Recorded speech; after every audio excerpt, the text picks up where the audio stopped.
आदाब नाजरीन, हम फिर हाजिर हैं आपके सामने हैं मौजू के साथ। और मौजू एक बार फिर से मशरिक़ वस्ती से जुड़ा हुआ है। ईरान की वज़ारत ख़ारजा के तर्जुमान इस्माइल बक़ाई ने एक बार फिर से इसराइल और अमेरिका की फ़ौज को निशाना बनाया और कहा है कि अमेरिका और इसराइल की बर्बरियत और नस्लकुशी के सब बाद भी फ़िलिस्तीनियों को उनकी ज़मीन से वो बेदखल नहीं कर सके हैं।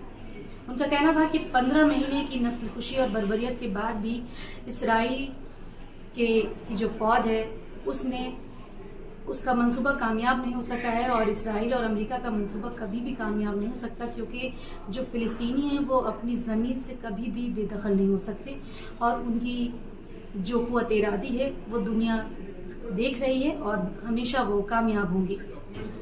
ईरान के इस बयान के बाद हो सकता है कि मशरिक़ वस्ती में एक नई हलचल पैदा हो। आप इस बयान को किस नज़रिए से देखते हैं?